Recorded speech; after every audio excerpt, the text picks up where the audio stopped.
দর্শক, আমরা সকাল থেকে কিন্তু আপনাদেরকে ঢাকা শহরের বিভিন্ন এলাকা ঘুরিয়ে দেখেছি সে কেমন চলছে আসলে ভোট গ্রহণ। এবং এই মুহূর্তে আমরা দাঁড়িয়ে আছি মিরপুরে।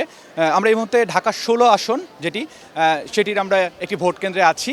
মূলত আমরা মিরপুর 12-তে আছি এবং এখানে কিন্তু বেশ কয়েকটি ভোট কেন্দ্র কাছাকাছি রয়েছে এবং আপনাদেরকে দেখানোর চেষ্টা করছি যে এখানে কিন্তু অসংখ্য মানুষ এখানে ভিড় করছে ভোট দেওয়ার জন্য। আপনারা দেখতে পাচ্ছেন যে অসংখ্য মানুষ সারিবদ্ধভাবে দাঁড়িয়ে আছে এবং যেহেতু এখানে কাছাকাছি অনেকগুলো ভোট কেন্দ্র রয়েছে এই জন্য আইন শৃঙ্খলা বাহিনীও কিন্তু বেশি করে মোতায়েন করা হয়েছে। এবং এখানে যারা ভোট দিয়েছে বা দিতে এসেছেন তাদের সাথে যদি আমরা একটু কথা বলি, প্রথমে যদি বলি যে ভোট কি দিয়েছেন না দিবেন? না, ভোট দিয়েছি।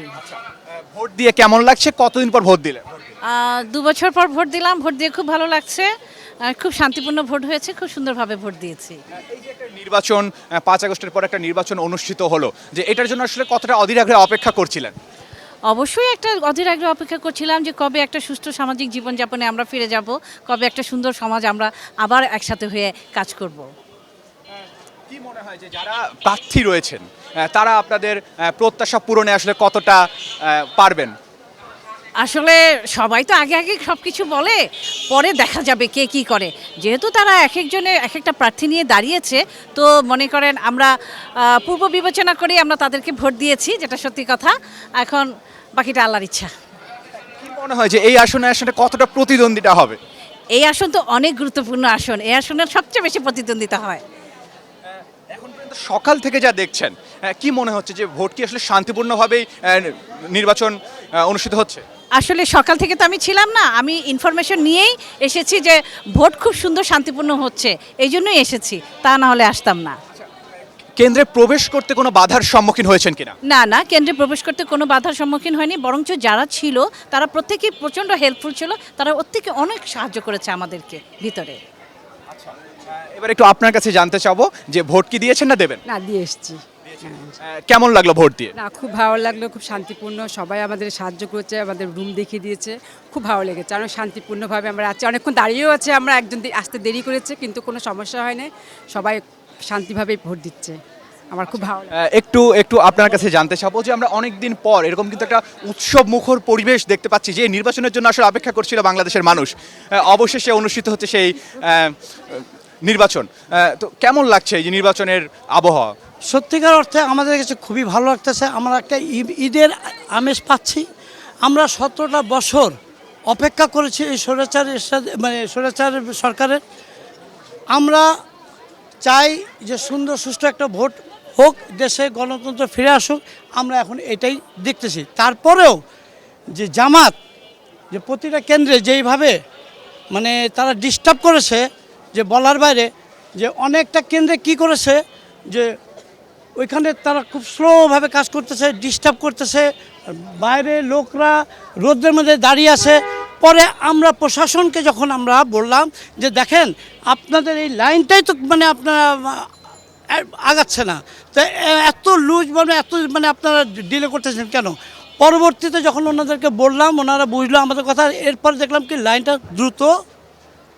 যুক্তরাষ্ট্রের 1 নম্বর জিম চেইন গোল্ড জিম এখন আবারও বাংলাদেশে বসুন্ধরা আবাসিক এলাকা ও বসুন্ধরা সিটি শপিং মলে কাজ করতেছিল, দ্রুত ভোট হচ্ছিল।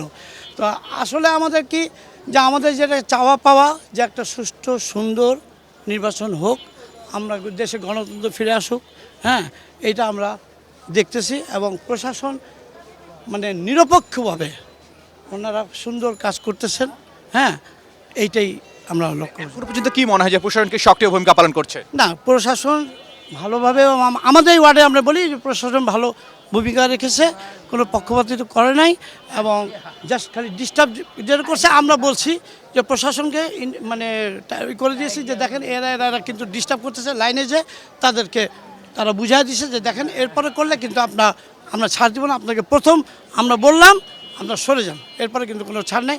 আপনি এই যে জামাতকে নিয়ে আপনি অভিযোগ করছিলেন, বিভিন্ন অনাকাঙ্ক্ষিত ঘটনার কথা বলছিলেন বিভিন্ন কেন্দ্রে, আপনার কেন্দ্রে বা আপনার এলাকায় এ ধরনের কোনো ঘটনা পেয়েছেন কিনা, বা আপনি ভোট দিতে গিয়ে কোনো বাধার সম্মুখীন হয়েছেন কিনা? দেখেন, আমি আপনাকে একটা কথা বলি, এই 2 নং ওয়ার্ড বিএনপি জন্ম হওয়ার পর থেকে কোনো রেকর্ড নাই এই 2 নং ওয়ার্ড হারার। এত জনপ্রিয়তা এই 2 নং ওয়ার্ডটা আছে, ঠিক আছে। তো এখন এখানে ভোট হচ্ছে স্বতঃস্ফূর্তভাবে, আর যারা দুষ্টামি করার তারা যদি করে কোনো সুযোগ পাবে না, এই ওয়ার্ডে পাবে না। অন্য কোনো ওয়ার্ডে যদি তারা করতে যায় হয়তো করতে পারে, কিন্তু এই ওয়ার্ডে কোনো সুযোগ নাই। এই ওয়ার্ডে আমাদের বিএনপি জন্ম হওয়ার পর, এই দলটা জন্ম হওয়ার পর থেকে এই পর্যন্ত কোনো রেকর্ড নেই কোনো হারার। আওয়ামী লীগের আমলেও এই ওয়ার্ডে পরপর 2বার কাউন্সিলর হয়েছে, আওয়ামী লীগের আমলে 2বার কাউন্সিলর হয়েছে এই ওয়ার্ড থেকে ঢাকা সিটির মধ্যে। আমরা দেখছি যে আপনার দাঁড়িপাল্লা দাঁড়িয়েছে, ধানের শীষ দাঁড়িয়েছে, আপনার কি মনে হয় যে কে এখন পর্যন্ত এগিয়ে আছে? দেখেন, আমার যে ক্যান্ডিডেট আমিনুল হক, উনি ফুটবলার ক্যাপ্টেন, 16 আসনের একজন মানে জনগণের ক্যাপ্টেন। উনি খুব ভালো লোক, সৎ লোক, ইনশাল্লাহ। সৎ লোকে এখন চাচ্ছে, অসৎ লোককে কেউ চায় না। তো সেই ক্ষেত্রে আমি বলবো যে ইনশাল্লাহ আল্লাহর উপর ভরসা করে বলবো যে আমাদের আমিনুল হক বিপুল ভোটে জয়লাভ করবেন ইনশাল্লাহ, এটা আমি আশা করি। দাঁড়িপাল্লা বা ধানের শীষ যিনি নির্বাচিত হন না কেন, আপনার আসলে প্রত্যাশা কি যিনি নির্বাচিত হবেন তার কাছে?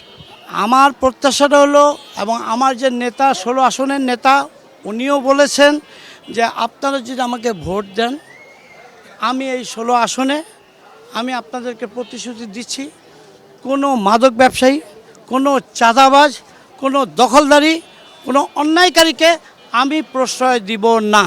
আমার চাওয়া পাওয়ার কিছু নাই। আমি একসময় ফুটবলের ক্যাপ্টেন ছিলাম, এখন 16 আসনের ক্যাপ্টেন হয়েছি। ইনশাল্লাহ আমি মনে করি আমাদের আমিনুল হক সাহেব ঢাকায় যে 20টা আসন আছে, ইনশাল্লাহ ওখান থেকেও ক্যাপ্টেন হয়ে আসবেন, বিপুল ভোটে জয় করবেন। আপনাকে অসংখ্য ধন্যবাদ। আমরা আরেকজনের সাথে যদি কথা বলি, যে আপা আপনার কাছে জানতে চাচ্ছিলাম যে সকাল থেকে আসলে কেমন দেখছেন নির্বাচনের পরিস্থিতি?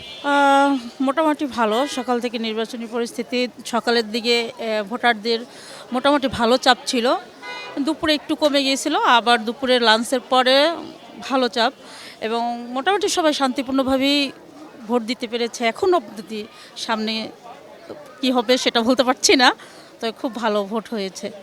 কি মনে হয় আপনার কাঙ্ক্ষিত প্রার্থী কি নির্বাচিত হবেন? ইনশাল্লাহ।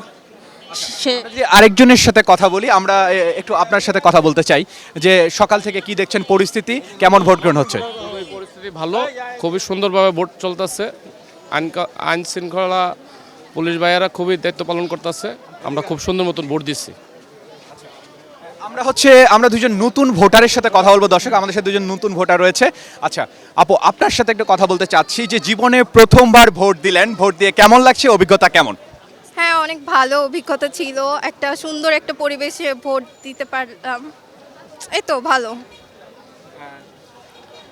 ভোট দিতে গিয়ে কোনো কিছু বাধার সম্মুখীন হয়েছেন কিনা, বা কোনো সমস্যা হয়েছে কিনা? একদমই না, খুব ভালো পরিবেশে ভোট দিছি, ভালো লাগলো ফার্স্ট টাইম ভোট দিয়ে। আপনার কাছে একটু জানতে চাচ্ছিলাম যে জীবনে প্রথমবার ভোট দেওয়ার অভিজ্ঞতা আসলে কেমন? আসলে ভোট নিয়ে তেমন একটা মাতামাতি আমাদের কারোর মধ্যেই ছিল না, কারণ এই ফার্স্ট টাইম ত্রয়োদশ নির্বাচনে, এই নির্বাচনে আসলে যে পরিমাণ সরকার মানে ইফোর্ট দিয়েছে, এটা আসলেই মানে দেখার মতোই। আসলে এইরকম নির্বাচন আমরা হয়তো আগে দেখি নাই। সো অ্যাজ এ নতুন ভোটার এটা আসলে অন্যরকম একটা এক্সপিরিয়েন্স। তো যেই দলই উঠুক, মানে আমাদের এক্সপেকটেশন তারা যেন ফুলফিল করতে পারে। আপনার কাছে একটু সংক্ষেপে জানতে চাবো যে যিনি নির্বাচিত হোক না কেন, আপনার তার কাছে আসলে প্রত্যাশা কি? এখন অবভিয়াসলি একটা ভালো দেশ গঠন করবে, এটাই সবাই প্রত্যাশা করে। তো সুশীলভাবে সুন্দরভাবে দেশ সামলাবে, এটাই স্বাভাবিক, তাই না? আর আরও ভালো উন্নয়ন করবে দেশ, এই তো এটাই। দর্শক, মিরপুর 12 থেকে আপনাদেরকে দেখাচ্ছিলাম যে মিরপুরে এখানকার বর্তমান অবস্থা। মানুষ আসলে উৎসব মুখর পরিবেশে এই ভোট দিতে আসছে এবং তাদের প্রত্যাশার কথা আপনাদেরকে ডেইলি সানের মাধ্যমে জানানোর চেষ্টা করছিলাম। দর্শক, রাজধানীর মিরপুর থেকে আপনাদেরকে ভোটের সর্বশেষ পরিস্থিতি জানাচ্ছিলাম আমি আরমান আলী।